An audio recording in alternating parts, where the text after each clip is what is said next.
Morning everybody, and once again welcome to another video. In this video we are going to learn how to efficiently manage ride and late arriving tips data with incremental ETL using Apache Hudi, a step-by-step guide. So let's get started. So in this project we are going to build a lakehouse architecture and we are going to implement incremental ETL using Apache Hudi, and for the demo purposes we are going to use Uber rides and tips dataset. Before we dive deep into the project, why this project is a little bit tricky, and I'll tell you why. The reason, we are, people are making rides on the Uber app and we are essentially getting the rides data. Usually, you won't tip the driver at the same time. You might tip the driver later tomorrow or maybe after a week, etc. Right? So these are considered as a late arriving updates. Now, the goal is basically we want to have a fact table, right? So that the business stakeholders can analyze trends for drivers earning, right? So the reason it is challenging because you have to, now we don't want to basically perform scan on the entire table. We want to incrementally fetch data for the tips, incrementally fetch the data for rides, and then essentially update the fact table. So let's do a deep dive on the project now. Let's take a look at the schema now. This is what we are going to build in this entire project. This is a lakehouse architecture, a star schema. So again, let's take a look at the first table, that is the tips table. In the tips table, you will have a tip ID, which is again a unique identifier, a PK or an auto incrementing key, a ride ID, a tip amount, a tipping date, and a tipping time. Then you would have a ride table, which would have a ride ID, right? Then you will have a user ID, who is the user who's doing that ride, a driver ID, who was the driver, the ride date, the ride time, pickup location, drop-off location, distance travel, and the ride duration. Now, based on these two tables, we do understand that tips can arrive later on. So basically, we want to build a fact table. This is how the fact table looks like. We would have a date dimension so that we could analyze the driver's earning month over month, quarter over quarter, over a weekday, over a month, over a year, etc. So this is the fact table. We'll have an earning ID. It's basically a unique identifier, a driver ID, ride ID, fare amount, tip amount, total amount, and the earning date key, which is again a foreign key to the date dimension. So again, remember the tip amount is something that would arrive essentially late. You may have or you may not have the tips data. And again, then we have the driver dimension, which will have a driver ID, driver's name, phone number, email, city, state, the car which he has, the license plate, average rating, etc. So hopefully this makes sense. Hopefully the tables made sense. Now let's get started with the project. So the first step is pretty straightforward. We have to define the imports. As you can see over here, I'm defining all the imports. I'm defining OS, sys, UUID, random, PySpark, Spark context, Spark conf, Spark session, pandas, a library called faker, and datetime object, and Boto3. Now the next step is we need to define a Spark session. Over here, I'm defining the package as Apache Hudi. As you can see, 0.12.1. I'm using Spark 3.3. So again, I'm submitting the package. Then I'm going to declare a couple of environment variables. This is the bucket name. This bucket name shall be used for checkpointing purposes, right? So basically, we have to do incremental data processing. So that's the bucket name. Hopefully you guys can see. Then here you will be providing your AWS access, secret, and the region. And then over here, it's pretty straightforward. I'm creating a Spark session. We need some fake data to play with. So again, we need the data for the tips and the rides. For that, I have defined a Python function which will essentially generate some fake data. Here I'm defining a library called faker, and here I have a function called generate ride data, which takes number of records and the driver. And this Python function will generate fake data about the rides as shown in the table over here. Similarly, I have a function called tips. This is going to generate data set for the tips for the particular rider. Again, as you can see, this is the function that would do that. And last but not the least, I have a function that would generate information about the driver, such as the driver name, phone number, city, email, the car they're using, the license, and the average rating. Now for all these tables, I have to perform an upsert, right? So let's define a generalized method that will perform upsert on Apache Hudi transactional data lake. Here you can see I have defined a function called upsert Hudi table, which takes a database name, a table name, a record ID, a precom key, Spark data frame, table name, table type, and the method. And here you can see I'm using a pretty generalized config, and at the end I'm performing the append operation on a Hudi transactional data lake. So anytime I want to perform an upsert, I will be calling this method called upsert Hudi table. Now that we have a method to perform upsert on the Hudi transactional data lake, let's basically create a Spark data frame and essentially preview the data. So let me share my screen.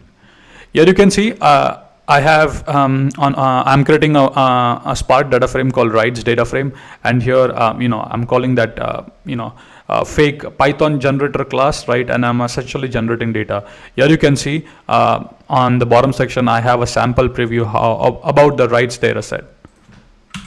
So let me show you the tips data set now. Here you can see this is how the data looks like for the tips. Again, you have a tip ID, a rider ID, the tip amount, the date, and the time. Now this is the data for the driver dimension. So essentially the driver ID, the driver name, series state, the car model, then you have a license plate and the average rating. And finally, last but not the least, we have a date dimension. Here you can see I'm using a library called pandas, and I'm essentially passing the start date and the end date, and then I'm essentially creating an array of data for the date dimension, and at the end I create a Spark data frame, and on the bottom section here you can see this is how the date dimension looks like. Now we have data for the riders, we have data for the tips, and also we have the data for the driver dimension. Now let's create Apache Hudi tables for drivers, tips, and rides. So let me share my screen again. So now we are going to call the method upsert Hudi table. Here you can see I'm passing in the database name as HudiDB, the table name as rides, record ID as ride ID, that's unique identifier. Precom key will be used for dedo purposes. I'm using riders date. I'm passing in the Spark data frame rides df, table type as copy on write, method is upsert. Similarly, I do that for the tips data set. The record ID is tips ID. The precom key is tipping date, the table type is copy on write, method is upsert, and here you can see I'm passing the Spark data frame for tips df. Then I do it similarly for the date dimension. The table name is dime date. The record ID will be the date underscore key. Precom key will be also date underscore key, and I'm passing the Spark data frame. The table type is copy on write, and the method is upsert. Now what we need to do is we need to have a Python utility function that can essentially read data from these Hudi tables in an incremental fashion. I've already done some work in the past, and you can essentially use my template that I have wrote. So again, if you come to my GitHub session, GitHub repository, again, everything is explained in a very nice way about this template. So we are going to use this template. Again, all the logic about the template is explained on my GitHub repository. So what this template does is basically given a Hudi table name and a path, it essentially reads the data from the Hudi table, and then it stores the commit on S3. So the next time when you run the template again, it's gonna perform an incremental query and give you the Spark data frame. So let's take a look at this in action. Now I'll be instantiating these helper class. Let me take a look at that.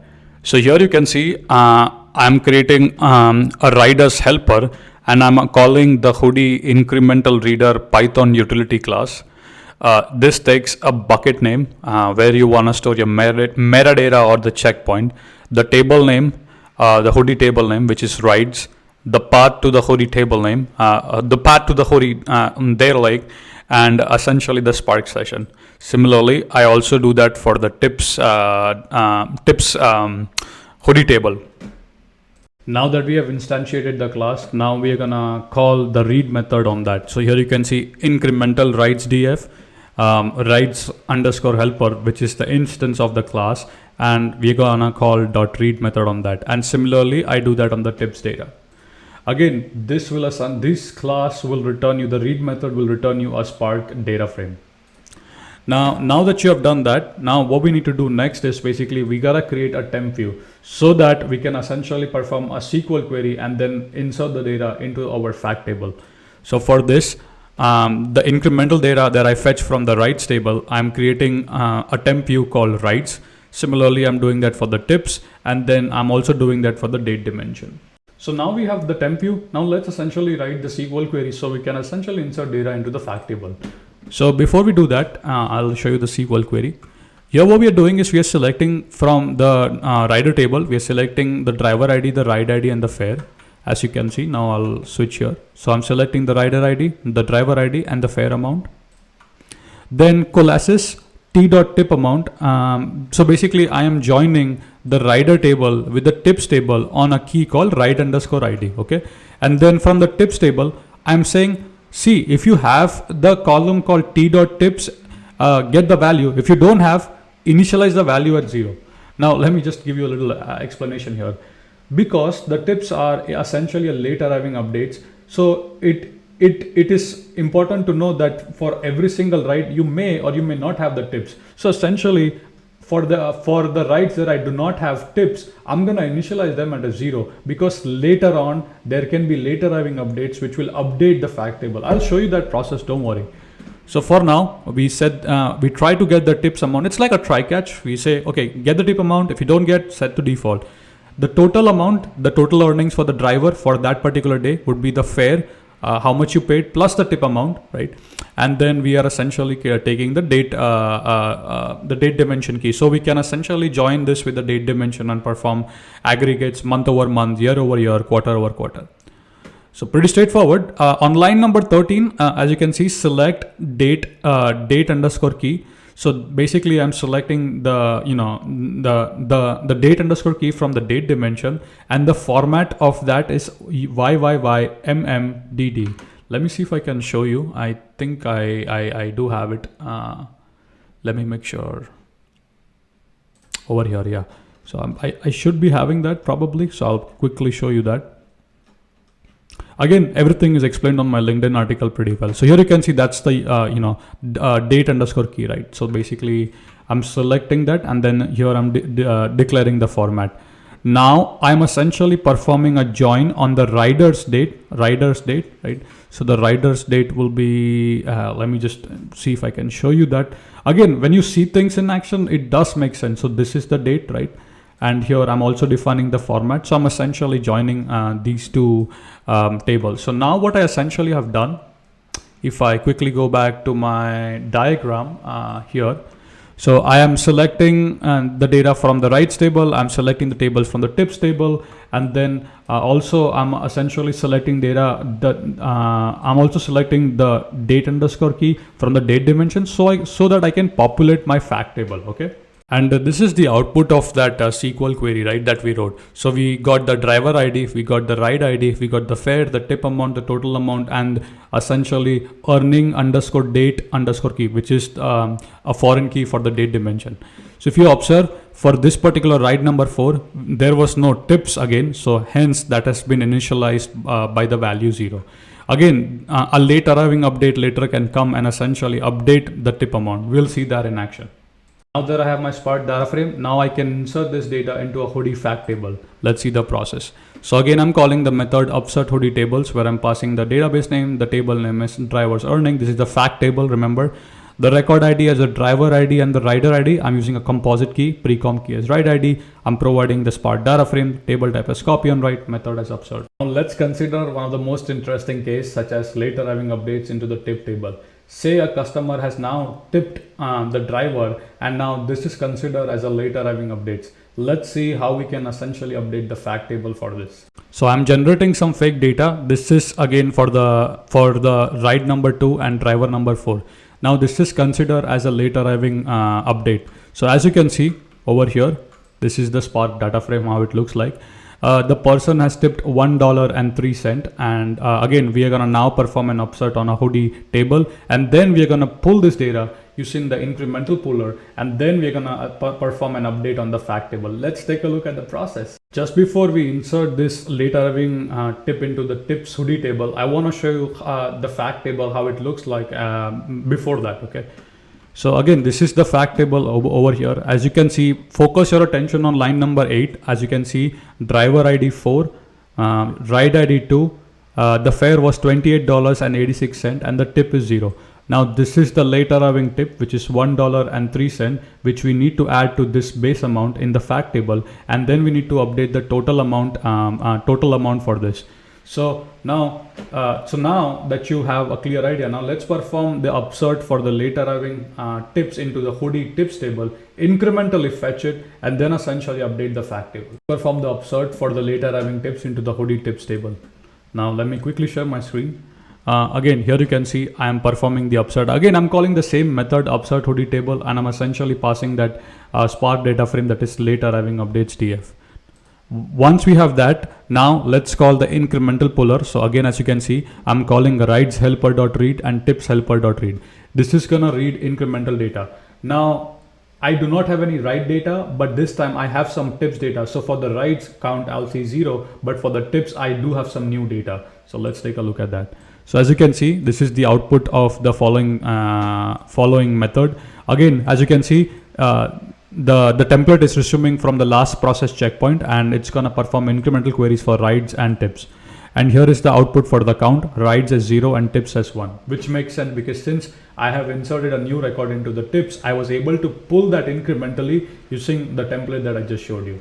Now I need to update my fact table with this tip, right? Before that, I'm gonna create a temp view. As you can see now, again, I'm creating a temp view for the incremental data that I have received for rides and tips. And then again, I'm creating a temp view for the date dimension and the driver earning, which is the fact table. Now it's time we perform an update on the fact table. Let's take a look at the Spark SQL query.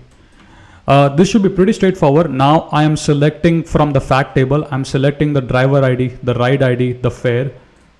I'm selecting from this particular fact table. So I'm selecting that. I'm selecting also the total amount, right? And then what I'm doing over here is basically I'm saying coalesces t.tips. Again, this is gonna select from the tips table. So again, just want to show you, as you can see, this is the table that we're talking about. So the new tip that has been added over here. So we're gonna select that particular tip amount. If we don't find, we default that to 0, right? And then over here on line number 8, we essentially update the total fare. Now the total fare would be whatever the base fare it was in the fact table previously, plus the new tip that has arrived. Okay, so that means de.fare, meaning take the fare from the dimension, coalesces with the tips. So basically try to get the value for the tips and then select that as a total amount. So hopefully that made sense, right? And now at the end, again, this is a simple join. So basically we join the fact table over here with the tips table on the ride ID. Okay, so that way essentially now I would have a Spark data frame, and now I can easily update my fact table. Let's take a look at the final output of the Spark SQL query. So I'm gonna share my screen. Again, this data frame right here was the before part where the tip amount was 0. Then we had a late arriving update. As you can see, the person essentially has tipped $1, probably $1.30.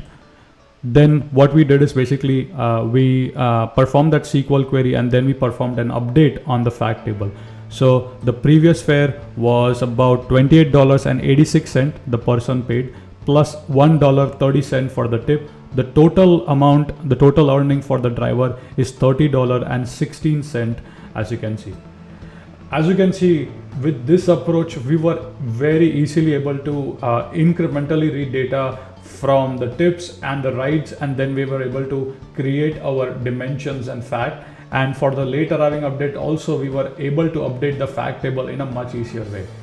In this video, what you have learned is how you can use Apache Hudi incremental data processing to process incremental data for updating late arriving updates on the fact tables.